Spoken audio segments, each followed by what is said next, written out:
अस्सलाम वालेकुम दोस्तों, आप देख रहे हैं मेरा यूट्यूब चैनल फिज़िक्स लवर्स। तो दोस्तों आज इस टॉपिक पे हम डिस्कस करने जा रहे हैं, वो है साइक्लोट्रॉन। साइक्लोट्रॉन बेसिकली एक चार्ज पार्टिकल एक्सेलरेटर है और ये चार्ज पार्टिकल्स को एक्सेलरेट करता है।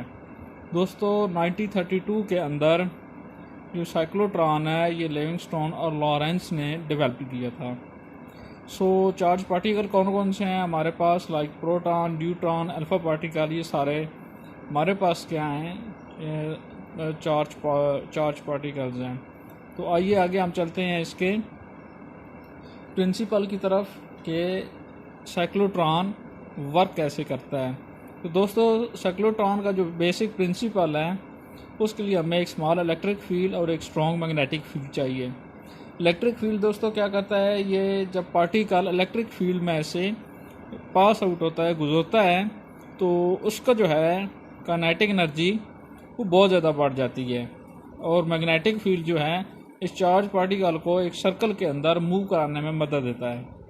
तो नीचे जो आपको इसकी ये वाली डायग्राम नज़र आ रही है, इसके अंदर देखें हमारे पास दो मेटालिक सेमी सर्कल डिस्क हैं, ये D1 और D2, और ये जो डॉट्स, ये जो क्रॉस आपको नज़र आ रहे हैं, ये सारे वाले, ये क्या है, मैग्नेटिक फील्ड है। और ये जो है आपके पास, ये आपके पास वो वाला चार्ज पार्टिकल है जिसको आप एक्सेलरेट कराना चाह रहे हैं। तो ये है प्रोटॉन। हम सपोज करते हैं ये प्रोटॉन है और यहाँ पर ये क्या आपके पास हाई फ्रिक्वेंसी ऑसिलेटर है। हाई फ्रीक्वेंसी ऑसिलेटर क्या करता है, जो आपके पास इलेक्ट्रिक फील्ड है उसकी करेंसी ऑटोमेटिकली चेंज कर देता है। या पार्टिकल आपके पास D1 में होता है तो इसके ऊपर कौन सा चार्ज है, पॉजिटिव, और जब ये D2 की तरफ जाएगा यानी इस स्पेस में से गुजर के D2 में जाएगा तो क्या होगा कि ये नेगेटिव है, ये पॉजिटिव है, ये नेगेटिव है। जब ये पार्टिकल इसमें से जाएगा तो ये पॉजिटिव बन जाएगा, ये नेगेटिव बन जाएगा ऑटोमेटिकली। इस हाई फ्रिक्वेंसी ऑसिलेटर्स का ये काम है। और ये जो फील्ड है, ये वाली फील्ड, मैग्नेटिक फील्ड, ये परपेंडिकुलर टू डिस्क है। और चार्ज जो है ये इस खाली जगह पर नहीं है, चार्ज आपकी इस कंडक्टर के ऊपर है, ये अंदर से खाली है। और ये आपने वो जगह हालो प्लेस है जहाँ से आपने चार्ज को आउटपुट कराना है, और ये आपका टारगेट है। यहाँ पे आके आपका चार्ज जो है वो स्ट्राइक करेगा इस टारगेट के ऊपर। तो दोस्तों जब ये बार बार इस फील्ड में से गुजरता है, तो इलेक्ट्रिक फील्ड में से, तो उसकी काइनेटिक एनर्जी बढ़ जाती है। तो एक बात याद रखें कि आपके पास जो स्पीड है, जो वाइब्रेशनल है, यहाँ जहाँ पर इसकी जो स्पीड है वो भी बढ़ जाती है, और जो स्पीड है वो इसकी रेडियस के डायरेक्ट प्रोपोर्शनल है। यानी ये जो आपको डॉट्स नज़र आ रहे हैं ये वाले, ये इसका रेडियस है जो कि इंक्रीज होता जा रहा है क्योंकि इसकी स्पीड बढ़ती जा रही है। तो इसलिए हम कह सकते हैं कि R is directly proportional to velocity. तो दोस्तों ये है उसका प्रिंसिपल कि किस तरह ये D1 में आया, फिर इधर नेगेटिव चार्ज हो गया, फिर D2 में गया, इधर पॉजिटिव हो गया, तो ये इसी तरह इसका रेडियस इंक्रीज करता जा रहा है। तो आगे हम चलते हैं इसके मैथमेटिकल की तरफ।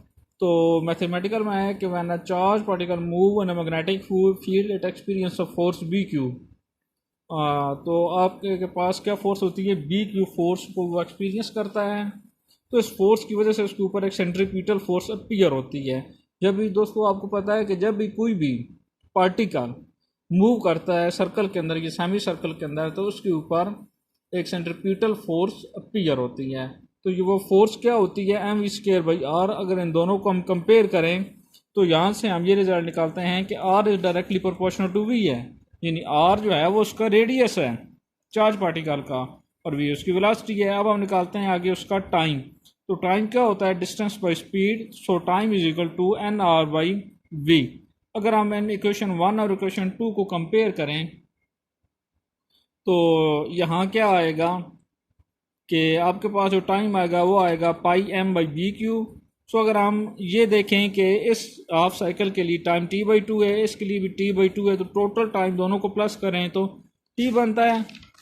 देन आफ्टर इसके बाद क्या होगा जी, इसके बाद इक्वेशन 3 और 4 को अगर हम देखें, कंपेयर करें, तो हमारे पास टाइम आता है 2πm/BQ। तो हम जानते हैं कि फ्रीक्वेंसी जो होती है वो रेसिप्रोकल ऑफ टाइम होता है, यानी frequency is equal to 1/t, और यहाँ से आपके पास क्या निकलेगा, फ्रीक्वेंसी BQ/2πm। तो आपके पास जो V मैक्सिमम है इन उसकी स्पीड तो वो क्या होगी, BQR/m। अगर नेक्स्ट आपके पास काइनेटिक एनर्जी है उसी पार्टिकल की, तो काइनेटिक एनर्जी होती क्या है, हाफ mv का स्केल। तो यहाँ पे आप क्या करें, V मैक्सिमम की ये वाली जो आपने वैल्यू निकाली है ये इसके अंदर डाल दें, तो आपके पास क्या आ जाएगी, काइनेटिक एनर्जी। तो दोस्तों आगे इसकी कुछ लिमिटेशंस हैं। लिमिटेशन ये हैं कि ये न्यूट्रल पार्टिकल को, जो हमारे पास साइक्लोट्रॉन है, ये न्यूट्रल पार्टिकल को एक्सेलरेट नहीं करेगा। इसकी दूसरी लिमिटेशन है कि ये इलेक्ट्रॉन को भी एक्सेलरेट नहीं करेगा, क्योंकि अगर इलेक्ट्रॉन एक्सेलरेट करेगा तो electron is a lighter particle as compare to proton. तो जब हम उसी इलेक्ट्रॉन को इलेक्ट्रिक फील्ड में से पास आउट करेंगे तो ज़्यादा वेलोसिटी के साथ एक्सेलरेट करेगा। जब एक्सेलरेट करेगा तो उसका रेडियस भी ज़्यादा होगा एज़ कम्पेयर टू प्रोटॉन। जब उसका रेडियस ज़्यादा होगा तो जैसा कि आपको डायग्राम में दिखाया गया, ये सोल में से पास आउट नहीं हो सकेगा। तो ये इसकी लिमिटेशन है कि ये इलेक्ट्रॉन को और चार्ज पार्टिकल को एक्सेलरेट नहीं कर सकता। दोस्तों उम्मीद है आपको हमारी आज की वीडियो पसंद आई होगी। नीचे हमारे चैनल पर अगर आप नए हैं तो सब्सक्राइब का बटन दबा दें और साथ ही बेल का आइकन भी प्रेस करें, ताकि हमारी आने वाली हर वीडियोस की नोटिफिकेशन आपको मिल सके। और नीचे इस वीडियो के नीचे अपने कमेंट्स ज़रूर कीजिएगा। अल्लाह हाफिज़।